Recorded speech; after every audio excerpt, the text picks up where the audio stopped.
Morning, Clay Hawkins from the Calaveras County Sheriff's Office Bomb Squad. We're here today with Mythbusters in Jenny Lind, where they're simulating some explosives demolition on a variety of topics and a variety of explosives. How technically the backdrop for this is we do a number of things in preparation for any hazardous material or explosives incident that we're called to.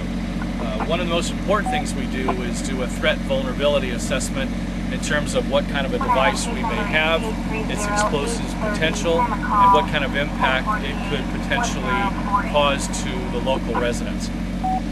So we usually start out with an assessment of a device, its explosives impact, or a yield of a vapor that may cause inhalation hazards. And from that assessment, we then develop a site safety plan. And you can see here we're looking at Highway 26. The Milton landfill is in this area. Jenny Lind is at the bottom of the screen down here. And we're looking at an open field where we're going to detonate two different types of explosives. One is about 2 pounds of C4. That's composition number 4 that was developed by the Army probably in the late 1980s. We're also looking at a second shot of looking at 2 pounds of what's commercially called det cord, technically called PETN. From that information, we then develop the threat vulnerability. What would those 2 blasts do?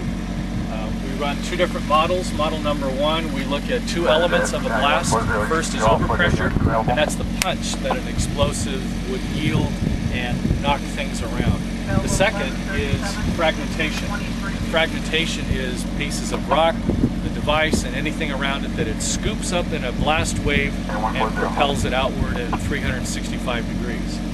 So for our 2 models, we've come up with a fragmentation area of 745 feet for 2 pounds of C4 and an evacuation distance of about 700 feet. On our second blast, we're looking at about 1,000 feet of fragmentation and an evacuation distance of about 753 feet.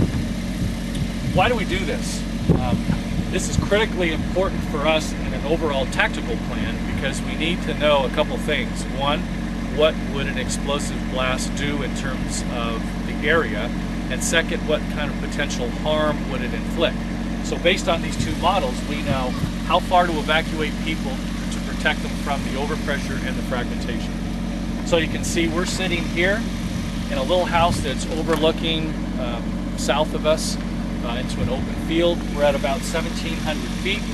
And our 2 blast models, C4 would take a blast at about 750 feet. And blast number 2, the 2 pounds of det cord, would take a blast out to about 1,000 feet. So you can see we're in a safe zone of about 700 feet.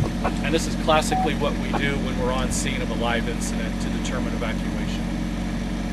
Second, once we've developed a vulnerability assessment and a tactical plan, we then look toward interagency management of the incident. So you'll see here we have the Jenny Lind Fire Department with a fire officer plugged next to the bomb squad as the technical team, and we work the incident together. Then the third piece would be an ambulance, and we would typically put the ambulance here with us. They're out in the field. You can see in the distance where the blast is going to be.